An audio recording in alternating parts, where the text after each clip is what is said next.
Welcome to Curito Connects. I'm your host, Jenn, and I've been conversing with friends around the world about life challenges and impactful moments. Conversations on this platform look at answering the questions, how we overcome challenges, and how our experiences shape who we are and the work we do today. I hope this work can inspire you on your own personal and individual journey. Let's dive right in. Hello, my guest today is Edwin Chong, VP of E-commerce and Digital Marketing at Luxury Brand Partners, a company focused on developing and nurturing prestige artist-driven beauty brands with a focus on innovation and a passion for the creative mind. Hi, Edwin. Hey Jen, good to hear from you. Yeah, Happy New Year. Oh yeah, thanks. Likewise. So let me circle back here for our audience. Edwin and I met in 2014 in Taipei, where you were helping a Taiwanese designer out here named Chloe Chen set up her F&B business. And I actually can't remember how we met, but regardless, I did end up throwing my birthday party that year at the bar, thanks to you. And we also hung out later on in Hong Kong and in New York City, where I last visited December of 2017. Seems like a very, very long time ago. I'm excited to converse with Edwin today, where he wants to share how his time in Asia challenged him professionally and personally, but also how that experience allowed him to realize the importance of finding and or constructing an environment that maximizes your ability to succeed. So without further ado, I am going to let Edwin lead us in today's conversation. First of all, thank you for hosting your birthday party back at Chloe's space those years ago. That was really fun, and it's been great getting to know you since then. So I guess kind of diving into why did I end up in Asia and well, if I hadn't, I wouldn't have met you.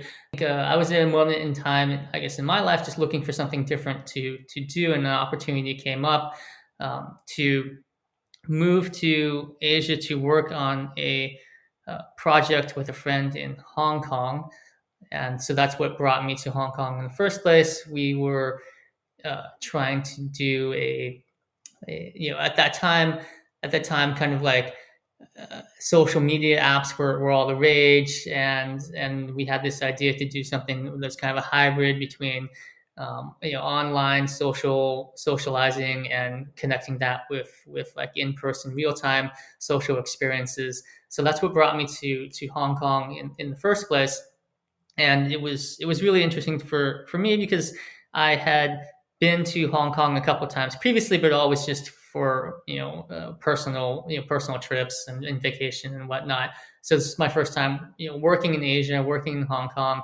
Hong Kong isn't easy.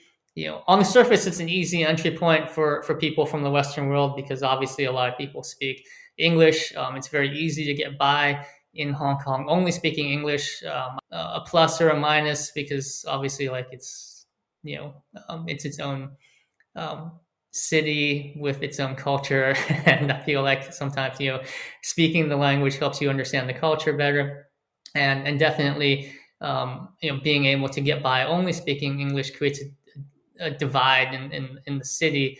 And so that was something that I hadn't really fully appreciated until I started working there, and just kind of discovering that even though I was working in technology in Hong Kong, and I had spent my life working in technology before coming to Hong Kong, people's ways of thinking about it, it's not, I mean, it's more than just like language, but I think it's also just the types of projects people focus on in technology in Hong Kong tend to be different than what I had been used to going on back where I was coming from.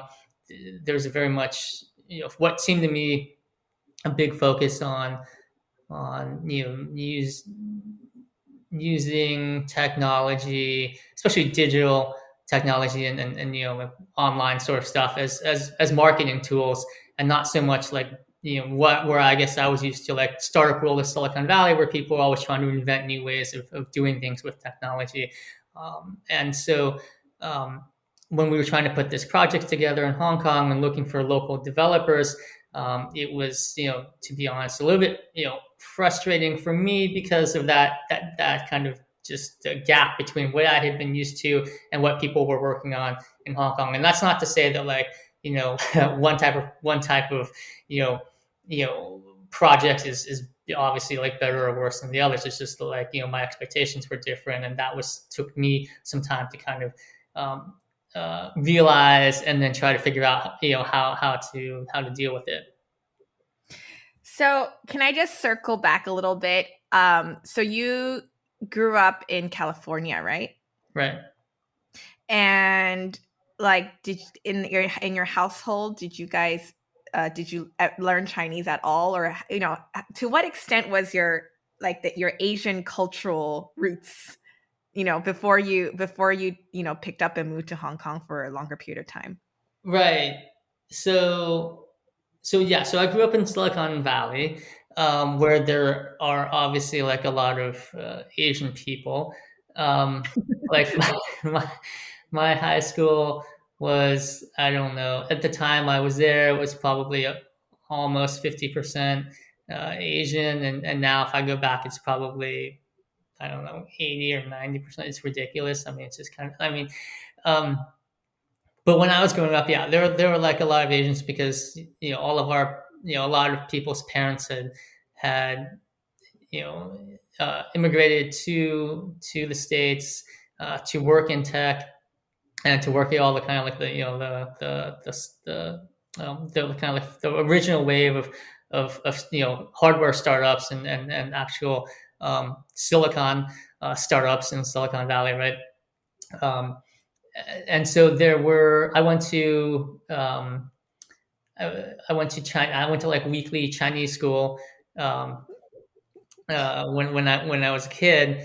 Um, because a lot of families wanted to make sure that their kids learned Chinese, right? And so I went to that for a while, but that was a little tough for Challenging. challenging. Yes.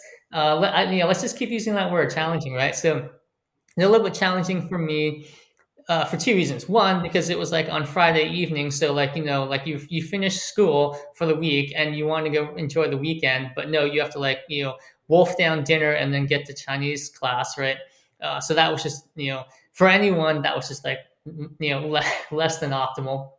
Um, but the main reason is because these Chinese schools were really geared towards people who spoke Chinese at home, and they were trying to teach you how to like read and write. So classes were always conducted uh, in Mandarin, right? And the teachers really didn't like it if I tried to ask a question. I'm like, dude, well, I don't, like this immersion thing is not working for me because everyone else already knows it. So you're not like speaking immersively in a way that like I can like gradually pick it up. You're speaking it like like everyone knows it fluently. And so that was just tricky, and it was hard for me just to kind of like learn. And anyway, so that didn't really work very well. And then so then we tried like private like one-on-one tutor things, and that was a little bit better. But then it just, I think because um, like we didn't speak Chinese. It's that was a little bit better, right? But because we didn't speak Chinese at home, it never got like reinforced, right? So then the only time I kind of spoke it was like on my weekly maybe like 1 hour lesson, right? And I didn't speak it with my friends. I didn't speak it at home, so it's kind of like I don't know. It just didn't take. Well, did your parents not think that they should practice with you at home if they're going to send you to the school? uh, Okay, yeah, I mean, but yeah, well, my mom doesn't speak, so I was adopted, right? And then so my mom doesn't speak Chinese, and so only my dad speaks Chinese, and I don't know, I mean, just it's just maybe, but then like I'm not gonna whatever, I'm not gonna blame them for like not learning Chinese. I mean, um, Well, I guess a side question here is, did that um how did that work out for you in terms of like finding identity, right? In terms of being an Asian American, an adopted Asian American, and how you navigated, growing up and college and workplace, and then circling back to being in Asia. So I'm bringing it kind of back to Yeah, the yeah, yeah, original. sure. So I mean, growing up, I never really thought much of it because I had some Chinese friends. I also had like a ton of Indian friends. We're not gonna like hang out and speak Chinese, right? And then, um, obviously, like also like white friends and black friends, Mexican, whatever, right? So, because I was growing up in America, right? So like, and especially Silicon Valley at that time was fairly, you know fairly ethnically and racially, like diverse. I think it's probably a little less so now, but then there was, I think a fair amount of diversity, and so it didn't really occur to me like not speaking Chinese was like a big deal, right? And then going to college, well, I mean, I picked like the whitest college I could possibly think of. And so like it didn't, and then I obviously didn't notice uh, not being able to speak Chinese, and then, and at the same time, like there was no expectation that anyone had of me that I should be able to speak Chinese because like it never even came up that like because we were just speaking English, right? So like who no one ever kind of like yeah, I don't know, quote unquote discovered that I didn't speak Chinese, right? Just because there would be no use for us speaking it, right? Um, so um, it didn't really, um, I didn't really Like, notice it until I moved to like Hong Kong. Yeah. hmm. So going back to Hong Kong,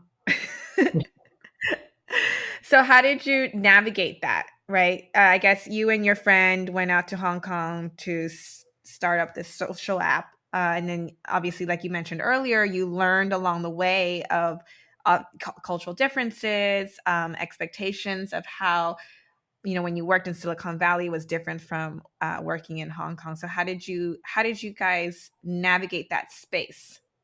Yeah. So that was really tricky, right? So I mean, she's from Hong Kong. Yeah. She grew up in Hong Kong. Like she only went to the States for university, and then working for like a few years before going back to Hong Kong, right? Um, so she's very familiar with Hong Kong, Hong Kong culture and all that sort of stuff. But what she's not familiar with was the tech industry, right? So a lot of it was just kind of struggles for us to kind of like you know um, get aligned in that sense because I somewhat ignorantly assumed that like the tech world was the same all over because that's just what I guess this is just the arrogant American perspective that like the world revolves around the US, right? But so we would always have these discussions where I would kind of be like frustrated about like the developers that we were finding, and she would be kind of trying to say like, well, that's Hong Kong culture, and I'm like, but that's not tech culture, right? So is some is something this way because because it's Hong Kong, or is it because they're just um, yeah, or should it be different? And she would be like, well, you shouldn't expect them to be different because they're from Hong Kong. I'm like, yeah, but they work in the tech industry, so they should be like this, So it's kind of like, which is it? And obviously, I think it's probably a little bit of both. Um, Yeah, but I would agree it's a little bit of both. I think anyone in the startup scene in Taiwan, or even in China probably would say the same, right?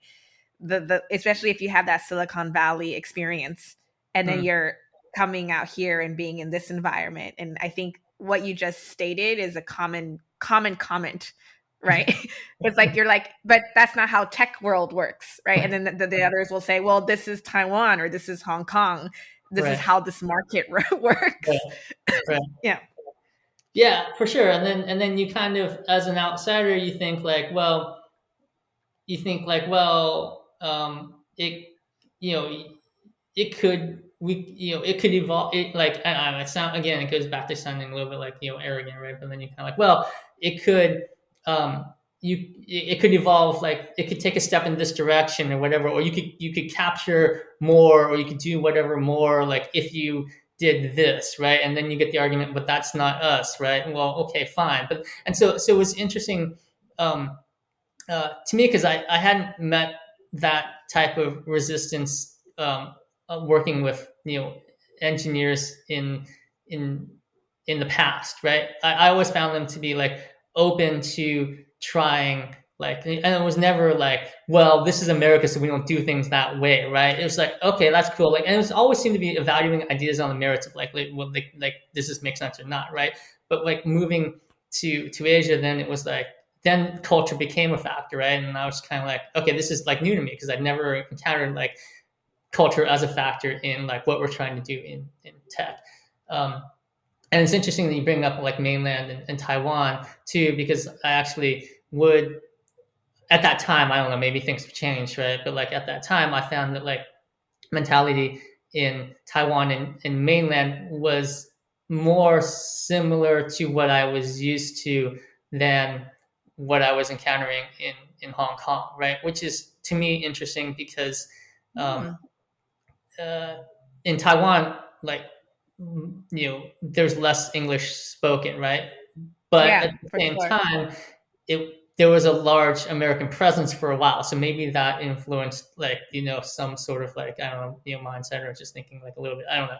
But then in China, there's neither English nor like like a history of like American occupation or anything like that. So that was like really interesting to me, because I was like, okay, well, like if this is the mentality in China, like why is it so different in Hong Kong, right? So to me, like Hong Kong was just like this, Mm. like, weird, challenging environment, and so I found that trying to deal with all those issues, plus trying to actually just build something, right, is a obviously like a double challenge, right? So um, So what happened?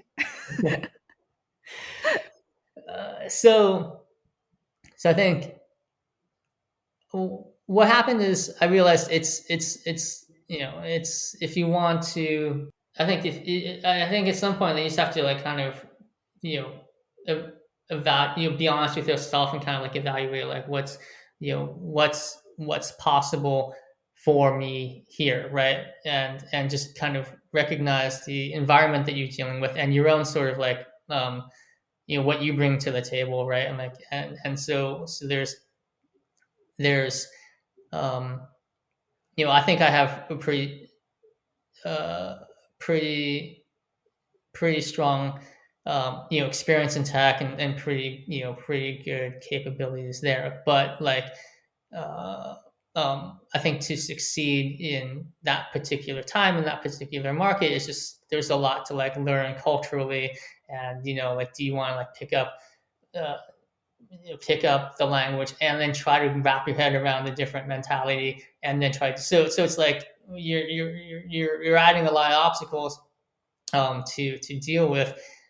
So I think that's when I think what we were talking about when we started off this conversation, how you kind of create an environment, or at least find the environment that's going to like maximize your ability to succeed, right? Do you want to put up a bunch of quote unquote not, maybe not unnecessary, but like extra challenges, right? Or do you find the situation where you can probably do more, um, and and how do you make that happen? So that, yeah, so for me at the time, it's just kind of like, well, this is a lot of added friction, and I don't think it's necessarily like going to result in the best outcome, right? So then I think I realized that whatever, I just belong in New York, so. Yeah, I think some people. I think I was listening to like one of your earlier podcasts, and someone said that they were in Bali or something like that, right? and they had built up a community there, and they just they felt comfortable there, and they felt like they had everything that they needed to like kind of succeed and make it work there, right? And so that Yeah. clicked with them, right? So in my case, that was not Hong Kong. It was in my case, it was more like it's you know um, it's like I have like I, I have the network in New York, like the mentality kind of like fits. I can get more things done here, right? Um, so that was when kind of the chance came to go back to New York. I kind of just jumped on that because although I think we were making headway, I feel like in Asia, I feel like I brought it to a place where like, okay, this is kind of like all I've built as much as I could here. Well, I guess I'm jumping around, but like, this is like after the social um, the social networking app. This was then I was working on something else, but then it was a quote unquote smart packaging business where we were um, you know basically putting printable NFC tags embedded straight on packaging to kind of like let companies trace their goods from factory to retailer shop throughout the whole supply chain. And so I think I've kind of built that to as far as I could reasonably take it. And the next point after that was go to market in China, which obviously like I'm not the one to do that because it's just like wheeling and dealing in Chinese and doing a lot of karaoke, which neither of which I'm good at. Um, so it was good timing that something came up in New York, and I was just for me it was just like, yes, I think I can accomplish more back here, and since then it's just been I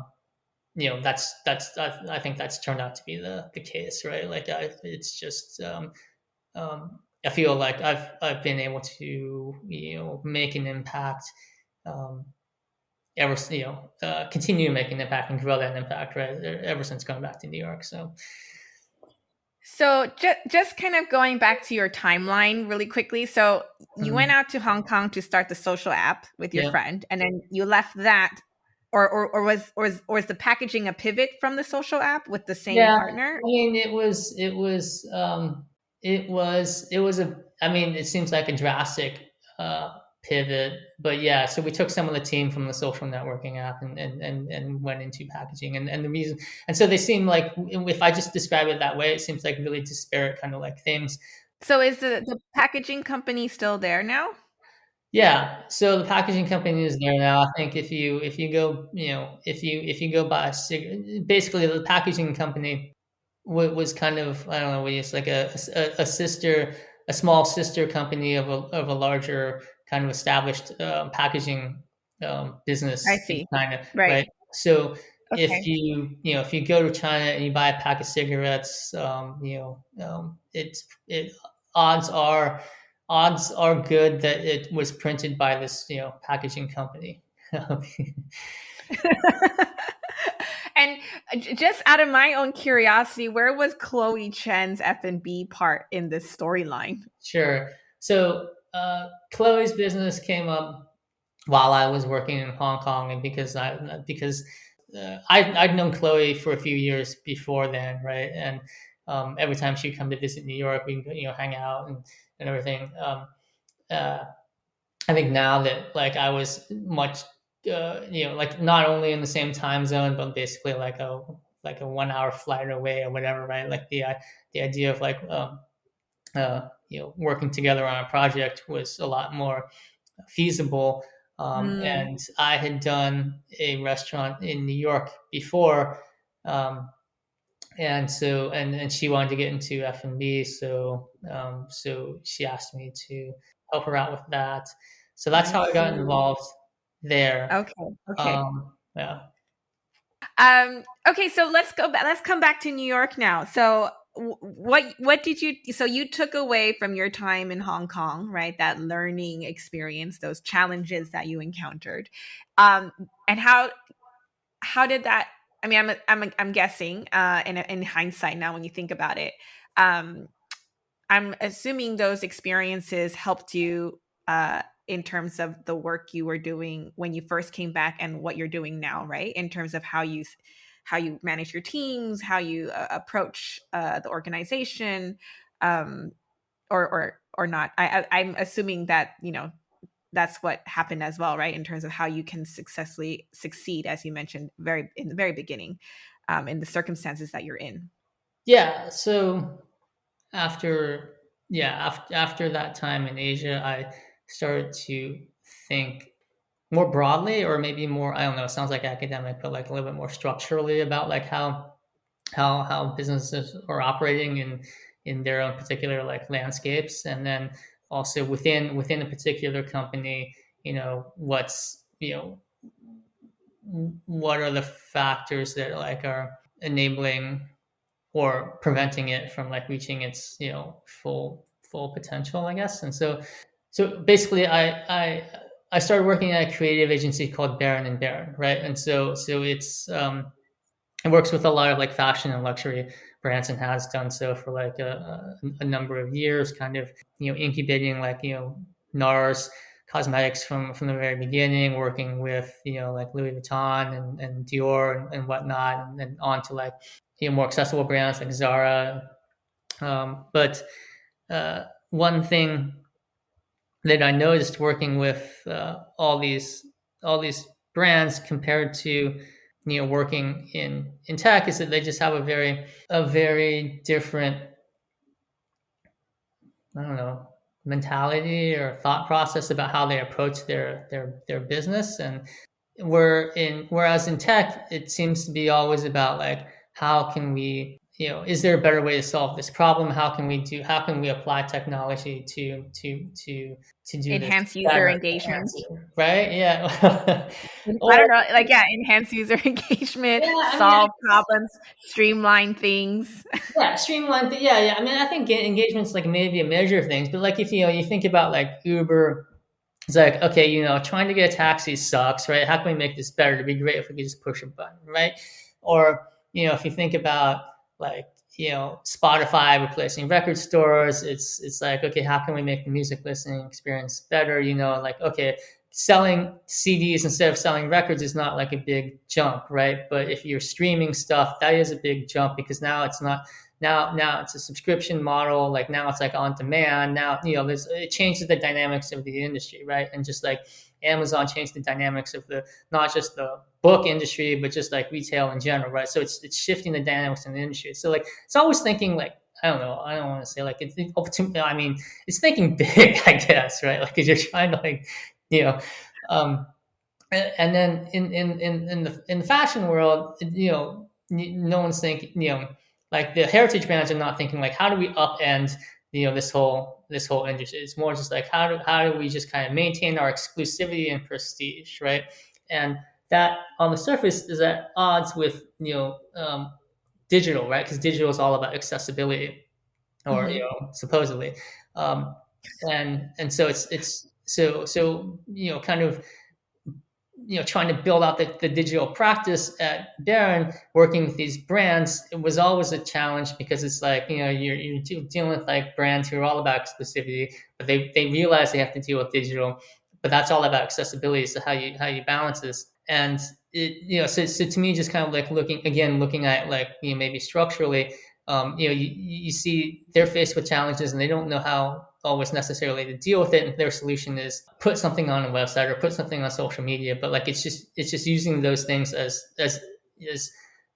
additional channels to do what they've always been doing, right? So even if like Balmain is selling an NFT, they're just selling it like they would sell a dress. Like, let's just make this like ridiculously expensive, and only 5 people are going to buy it, but that's our business, right? And they're not thinking about it like, there's this new technology, how can we use it to really kind of change the way we're doing our business.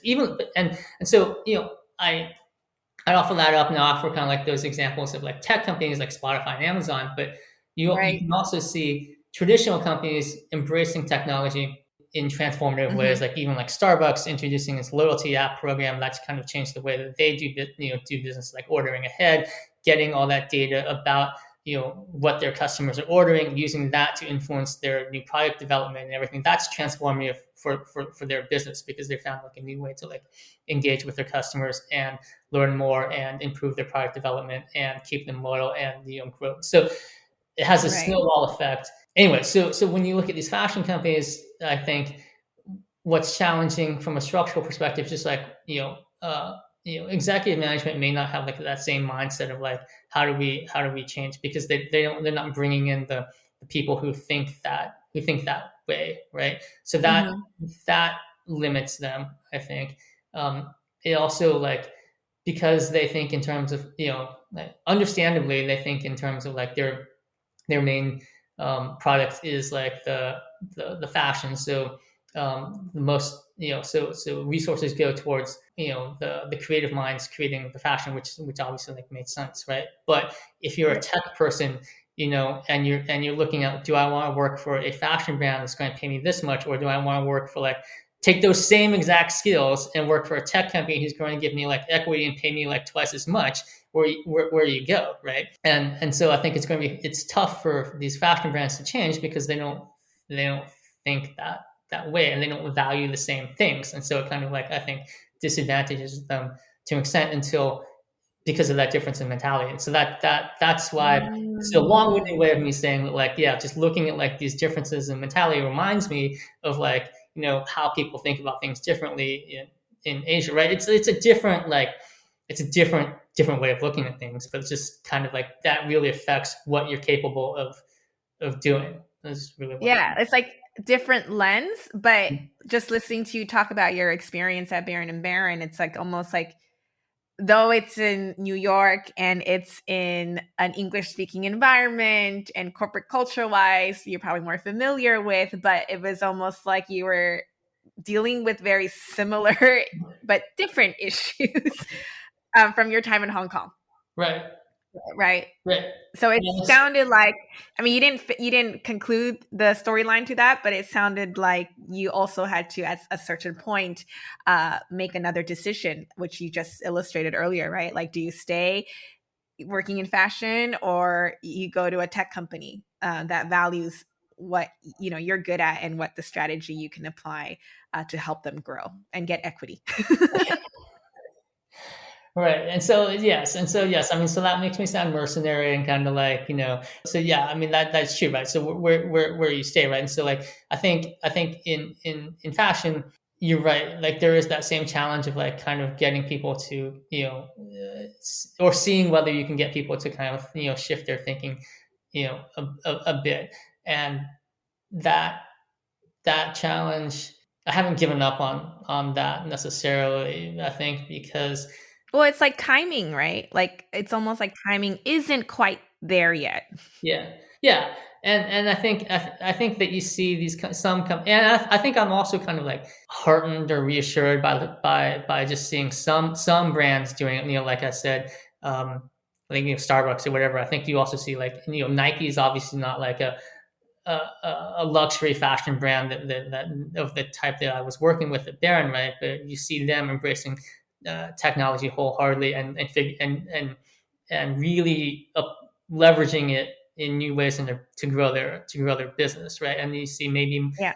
even very recently, like Adidas, dropping a, I don't know if you saw this, but they released an NFT the other week, right? And they made $30 million in one day, and they actually did it. They did, I think, their kind of I don't know, their approach to NFTs, I think, is more in line with the current community in the NFT world than when you see fashion brands.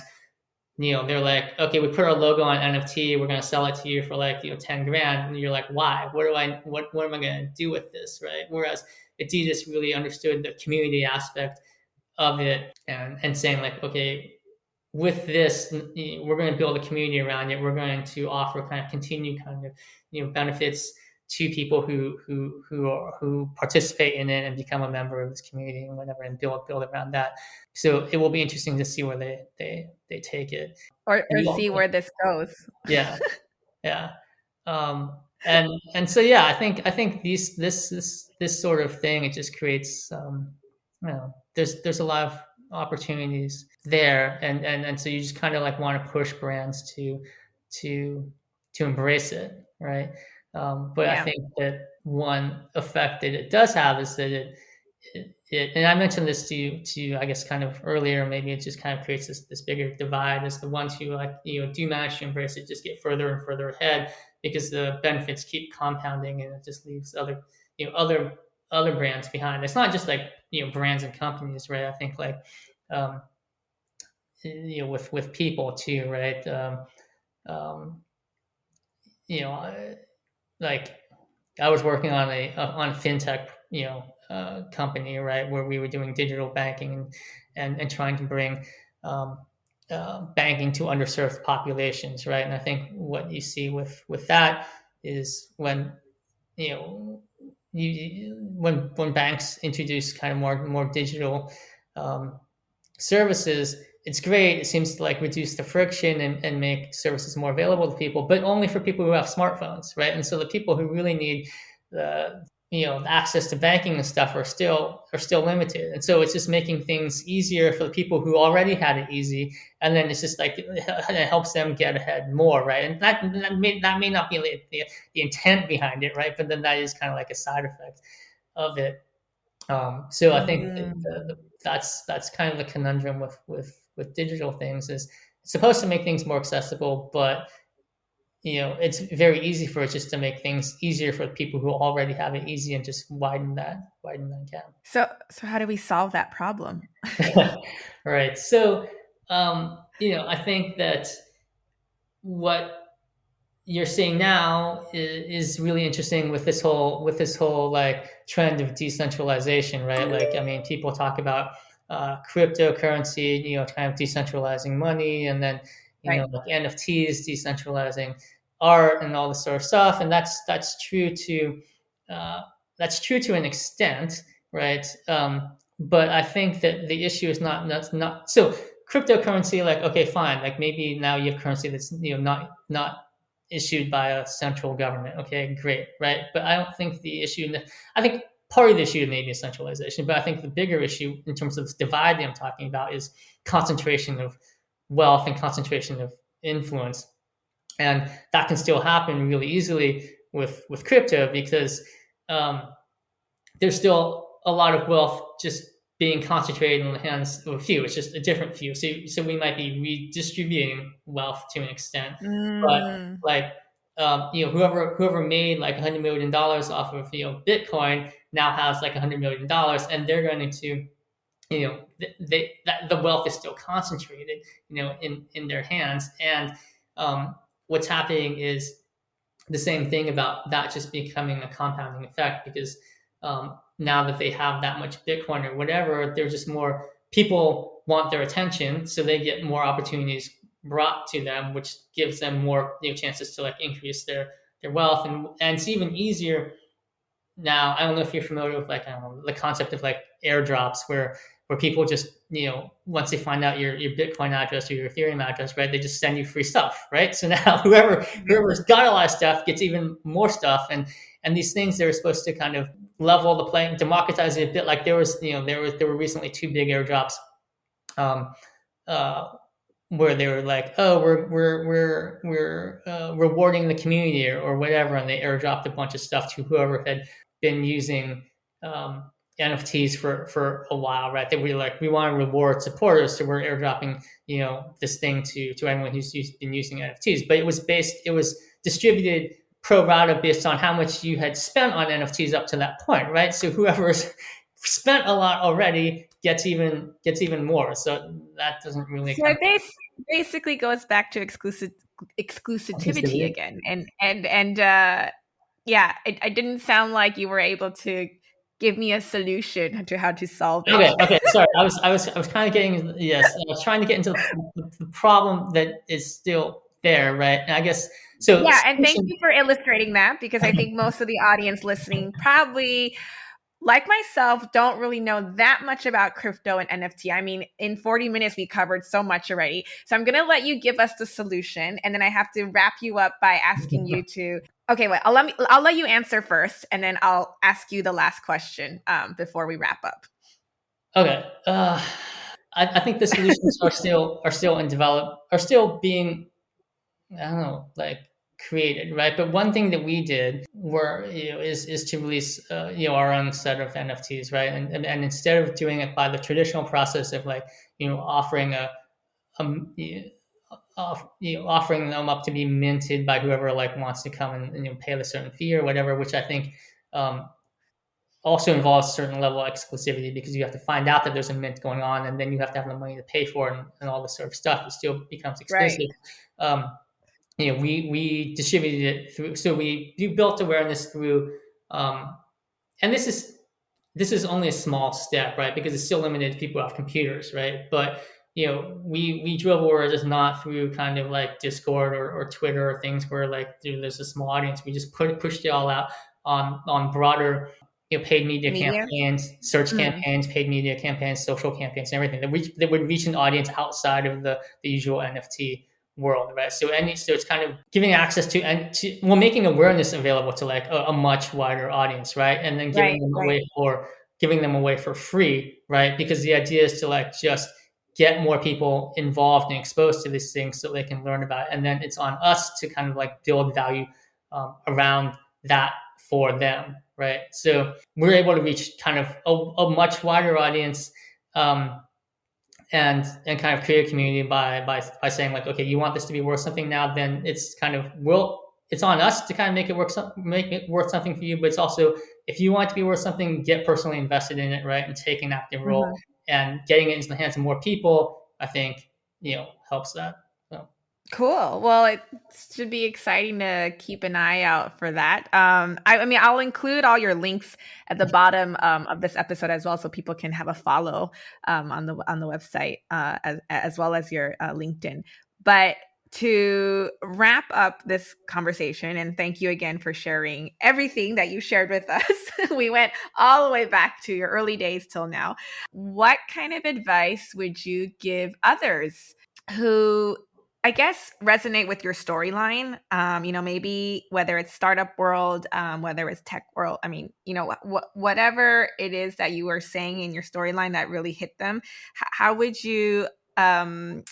What advice would you give them to, like you said earlier, face your challenges and kind of maximize, right, your potential and your skill sets to be able to thrive? And then if you realize that you already tried that and you've already done all you could and then have to pivot.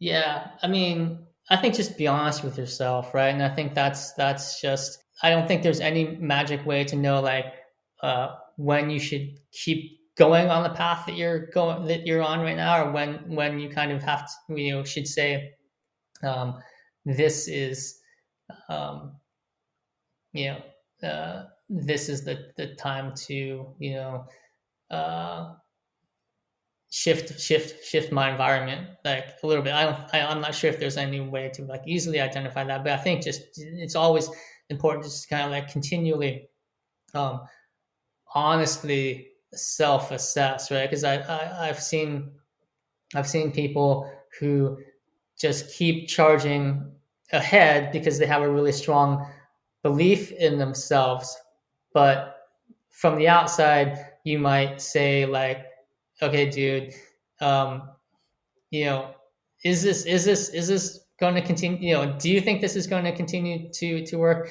For me, it was. I think I was comfortable making that shift because I felt like, okay, you know what? Like I saw this through to this point. Literally, from at this point forward, my skills don't match like what I think it needs for this thing succeed, right? So, or to succeed to the max, right? So that was a little bit maybe like easier, I think. But I think it's, yeah, I think just always just being. Yeah, because I think sometimes it's like you you intuitively know that you're not in an environment that you like that much, but for other reasons, right? Maybe like your title or your payroll or the company you're at, you end up staying longer than you probably want to, right? Well, yeah, I mean, yes, I think that's true. I think, yeah. I'm sorry, that's true. I just wanted to get out the thought that I forgot about for a second. Yeah, yeah, go, go, Um, go. I think so. So I think in order to kind of, so I said it's like really important to just be honest with yourself and just kind of continually self-assess, right? And I think what helps with that ability to self-assess is having either a number of different experiences or like or a deep enough experience where you have something to kind of comparatively assess against. And I've seen it with other people where I feel like um, if they had um, maybe spent longer somewhere and had like a deeper level of experience in something, or if they had just a wider variety of experience where they could see, they might assess themselves a little bit differently. But from their perspective, in their mind, what they're doing is good. From an outside perspective, you might say like you could be doing better. I think having either of those, that variety of experiences or that depth of experience, really helps you to see you know that self assessment, right? So I think that's just like important to make sure you don't early on in your career, I guess, don't give up too early, such that like you don't get that level of experience, right? Sometimes early on in your career, you need to hear from your boss or whoever, right? That, like, you could be doing a better job, or something like that, right? Like it's tough, and you don't always want to hear it, right? But then I think Right. that will help you as you're assessing yourself later on. Would you say like 2 years is a good benchmark for early stage career path professionals, young professionals? Yeah, I mean, I think it. I don't know if it's like a time or just like like the amount of experience that you got, right? So like if you spent 2 years doing True. the same Yeah. thing, maybe you didn't learn that much, right? But maybe So I don't know. I mean, like it could be that you advanced rapidly within like a year, right? And Right. so I don't know. I don't know if there's a really easy answer, but I think, yeah. I mean, 2 years. I think that's like, it's not too much out of your life, right? But I don't know. For a young 20-year-old out of college, it might seem like a lot of yeah, time out of their yeah. life. I mean, I guess so. I mean, I guess if you read some articles these days, I think it seems like whatever a higher percentage of the younger generation expect to be promoted within the first 6 months, which me as an old person, thinks is a little bit like, I don't know, extreme, but Okay, well, that's all the time we have for today. Thank you so much for your time, and I hope this new year will be very exciting for you, and maybe we will be able to see each other in person, if travel resumes. yeah, it'd be awesome if travel resumes somewhat normally. And yeah, I mean, I think, yeah, that'd be great to kind of meet up in person again soon. Yeah. Thank you so much. Thanks for having me. That's all we have time for today. Thank you for listening to Curito Connects. For more Connects content, collaborations, and discoveries set to inspire you on your own individual journey, please head to our website at www.curito.co. Until next time, stay inspired, and thank you for joining us at Curito Connects.